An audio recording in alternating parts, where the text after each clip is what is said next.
Good morning class. तो बच्चों, अभी तक हमने पढ़ा है गद्य शिक्षण के अर्थ, आवश्यकता व महत्व। अब जो आज पढ़ेंगे, हम पढ़ेंगे इसका गद्य शिक्षण के उद्देश्य। गद्य शिक्षण के उद्देश्य होते क्या हैं कि गद्य शिक्षण के माध्यम से पाठ्य सामग्री की सभी प्रकार की घटनाओं, लेखकों के विचारों आदि को स्पष्ट किया जा सकता है। भाषा शिक्षण में गद्य शिक्षण की अपनी ही एक भूमिका होती है, इसे हम नकार नहीं सकते हैं। और इसके द्वारा विद्यार्थी विषय वस्तु को बड़ी सुगमता से सीख सकते हैं। इसीलिए भाषा शिक्षण में गद्य एक प्रभावशाली माध्यम है। गद्य शिक्षण के अनेक उद्देश्य होते हैं, जिनका ध्यान रखते हुए शिक्षण की गद्य पाठों की शिक्षा देनी चाहिए। गद्य शिक्षण के उद्देश्य बच्चों के स्तर, पाठ्य वस्तु तथा प्राप्त समय के अनुसार विभिन्न प्रकार के हो सकते हैं। तो सबसे पहले तो हम दो तरह के उद्देश्य होते हैं, सामान्य उद्देश्य और विशिष्ट उद्देश्य। प्राथमिक स्तर पर हम पहले तो सामान्य उद्देश्य पढ़ते हैं कि इसका सामान्य उद्देश्य क्या होता है। पहला क्या है कि विद्यार्थियों को शुद्ध उच्चारण का अभ्यास करवाया जाता है, कि विद्यार्थियों को हम इस योग्य बनाते हैं कि गद्यों को पढ़कर शुद्ध उच्चारण का अभ्यास उसे करवाया जाए। और सेकंड है कि उचित गति, स्वर, बलाघात, उतार चढ़ाव के अनुसार स्वर वाचन करने में विद्यार्थियों की योग्यता प्रदान की जा सकती है। हमने बच्चों को गद्य पढ़ते समय गति, स्वर और उतार चढ़ाव की ओर ध्यान देना है जब वो बच्चा स्वर वाचन कर रहा है। हमने इसे योग्य बनाना है कि इन सब चीजों का वह बच्चा ध्यान रख सके। तीसरा है कि गद्य शिक्षण द्वारा मौन वाचन में निपुण हो सके, कि गद्य शिक्षण के द्वारा ही वो मौन वाचन में भी उसे निपुण बनाना है। और फोर्थ पॉइंट है कि गद्य शिक्षण द्वारा बच्चों को बड़ी आसानी से लिपि का ज्ञान भी करवाया जा सकता है, कि गद्य शिक्षण के द्वारा ही बच्चों को जो हमारी लिपि है उसका ज्ञान भी करवाया जा सकता है। फिफ्थ पॉइंट है कि बच्चों में स्वाध्याय की आदत विकसित की जा सकती है, कि स्वाध्याय स्वयं अध्ययन करना, यानी बच्चों में हमने स्वाध्याय की आदत भी विकसित करनी है, तभी बच्चों का विकास होगा।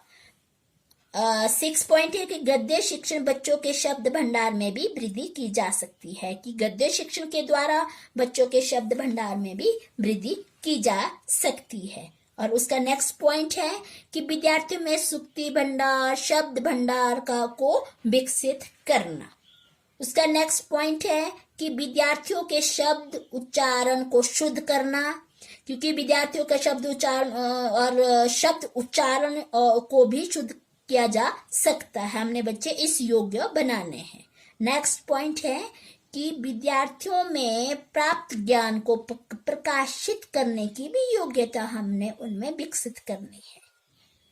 और नेक्स्ट कि विद्यार्थियों में इतनी क्षमता पैदा करनी है कि वह शब्दों एवं मुहावरों का उचित प्रयोग कर सके।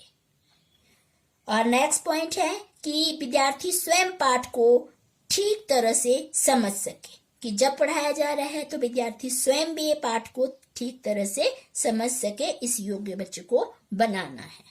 नेक्स्ट पॉइंट है कि विद्यार्थियों की रचनात्मक शक्ति को विकसित करना, जिससे कि उनके व्यक्तित्व का पूर्ण विकास हो सके। हमने इस योग्य बच्चों को बनाना है। नेक्स्ट है कि विद्यार्थियों में भाषा से संबंधित ज्ञान में भी वृद्धि करना है, कि भाषा से संबंधित कोई भी हो तो हमने बच्चों को इस योग्य बनाना है कि उसका विकास में भी वृद्धि हो, उसके ज्ञान में भी वृद्धि हो सके। अब नेक्स्ट पॉइंट है कि विद्यार्थियों को स्पष्ट अर्थ समझने की शक्ति को भी हमने उनमें उजागर करना है, विकसित करना है, तभी बच्चों का विकास होगा। और विद्यार्थियों में नेक्स्ट पॉइंट है कि विद्यार्थियों में कल्पनापूर्ण ढंग से वाचन करने की क्षमता विकसित करना। और नेक्स्ट पॉइंट है कि विद्यार्थियों को गद्य की विभिन्न शैलियों का ज्ञान करवाना। और नेक्स्ट है कि विद्यार्थियों में भाषा के द्वारा नैतिक एवं चारित्रिक विकास करवाना। तो इसके बाद हम ये करेंगे कि विद्यार्थियों में तर्क, विचार एवं कल्पना शक्ति को भी हमने विकसित करना है। बच्चों में ये चीजें इनका विकास भी करना है। और नेक्स्ट पॉइंट है कि विद्यार्थियों में गद्य शिक्षण के माध्यम से सांस्कृतिक विचारों का ज्ञान करवाना। तो बच्चों ये क्या थे आपके। अब विशिष्ट उद्देश्य, सामान्य उद्देश्य हो गए, अब आते हैं विशिष्ट उद्देश्य। अभी तक हमने क्या किया है, सामान्य उद्देश्य के बारे में ही पढ़ा है। गद्य शिक्षण में अनेक विधाएं होती हैं, जैसे आपको मैंने पहले भी समझा दिया है कि कहानी, नाटक, उपन्यास वगैरह, ये नाटक, कहानी, उपन्यास, रेखाचित्र, रिपोर्टाज, संस्मरण आदि, ये सारे क्या होते हैं, ये इसकी विधा होती है। प्रत्येक विधा के अनुसार उसका उद्देश्य भी किया जाता है। यदि हम वीर भगत सिंह नामक पाठ पढ़ाना चाहते हैं तो क्या होगा कि हमें निम्नलिखित उद्देश्य को सामने रखना है। तो तब क्या होगा, अगर हम ये पाठ आपको पढ़ा रहे हैं, ये पाठ पढ़ा रहे हैं, तो हमारा उद्देश्य क्या होगा, हमारा विशिष्ट उद्देश्य क्या होगा। पहला है कि छात्रों को वीर भगत सिंह के जीवन से परिचित करवाना है। और दूसरा है कि विद्यार्थियों में देश प्रेम की भावना उत्पन्न करवाना। थर्ड है कि विदेशियों से देश को स्वतंत्र कराने के लिए किए गए संघर्ष पर प्रकाश डालना। और नेक्स्ट पॉइंट है कि हमें वीर भगत सिंह की निडरता और वीरता से बच्चों को परिचित करवाना। और नेक्स्ट पॉइंट कि पाठ में प्रयुक्त मुहावरों, लोकोक्तियों तथा सूक्तियों के अर्थ से अवगत करवाना। ये क्या था, ये आपको मैंने एक एग्जाम्पल के थ्रू भी समझाया है कि हमारे इस तरह से उद्देश्य, विशिष्ट उद्देश्य रखे जाते हैं। ठीक है बच्चों, तो हमने ये अभी जो हमने पढ़ा सामान्य उद्देश्य और विशिष्ट उद्देश्य। अब जो पढ़ेंगे इसके अंग पढ़ेंगे। अंग की अंग 3 प्रकार के होते हैं, वाचन, व्याख्या और विचार विश्लेषण। वाचन, इसमें हम करेंगे आदर्श वाचन, अनुकरण वाचन और मौन वाचन। तो इसमें जो आदर्श वाचन में ये क्या कौन पढ़ाता है, ये अध्यापक कक्षा में जो वाचन करता है, जो पढ़ा रहा होता है, उसे आदर्श वाचन कहते हैं। और जो अध्यापक होता है वह क्या करता है, उस चीज को जो पाठ पढ़ा रहा होता है, यति, गति, स्वर, उतार चढ़ाव आदि का वो विशेष ध्यान रखता है और अर्थ बताता जाता है।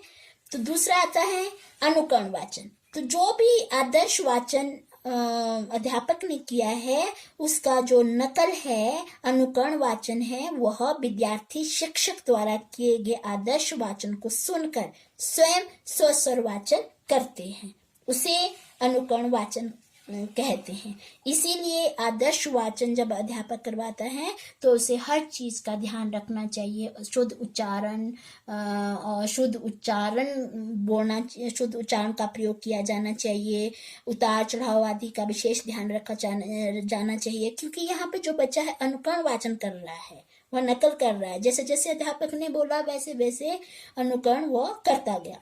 थर्ड है कि मौन वाचन। मौन वाचन का मतलब होता है बिना होंठ हिलाए वह मौन वाचन कर रहा है। यह वाचन का तीसरा है कि मौन वाचन में बिना होंठ हिलाए वह चुपचाप पढ़ रहा है। और जब अध्यापक को लगता है कि जो ये बच्चा पढ़ रहा है, क्या ये पढ़ रहा है कि कहीं उसका ध्यान कहीं और है, तो मौन वाचन में बीच बीच में बच्चों को उठाया भी जा सकता है। तो उसके बाद आती है व्याख्या। व्याख्या दूसरा जो अंग है वह है व्याख्या। व्याख्या क्या होती है कि अनुकरण वाचन तथा उच्चारण संबंधी अशुद्धियों को दूर करने के बाद अध्यापक विद्यार्थियों को भाषा संबंधी ज्ञान तथा मानसिक स्तर को देखकर गद्यांश के कठिन शब्दों, मुहावरों तथा लोकोक्तियों या आदि वाक्यांशों को की वह व्याख्या करता है ताकि विद्यार्थी गद्यांश के अर्थ और भाव को आसानी से समझ सके। जब कठिन शब्दों को वो छांटता है और श्याम पट पर वह लिखता जाता है। तो जब कोई भी अध्यापक पाठ पढ़ा रहा है तो जो अध्यापक है वो पूरी व्याख्या उसको कर सकता है। व्याख्या करने के लिए वो किसकी सहायता कर सकता है? श्याम पट की तो उसने करनी ही है, और उसके बाद वो प्रत्यक्ष वस्तु का प्रदर्शन भी कर सकता है, प्रत्यक्ष वस्तु भी ला सकता है।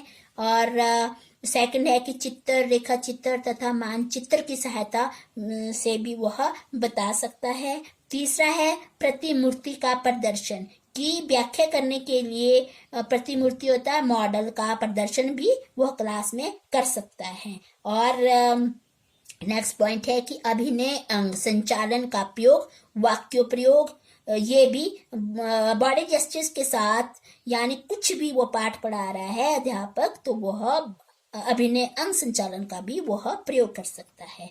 वाक्य प्रयोग भी कर सकता है, पर्यायवाची शब्दों का प्रयोग भी वह क्लास में कर सकता है, विपरीतार्थक शब्दों का प्रयोग भी कर सकता है, व्युत्पत्ति का प्रयोग, शब्द विग्रह का प्रयोग, उपसर्ग, प्रत्यय, संधि, समास, विग्रह, परिभाषा का प्रयोग, अर्थ, विस्तार, अनुवाद का प्रयोग, कथा का प्रयोग, ये क्या है? ये सारा कुछ व्याख्या करते समय वह कर सकता है।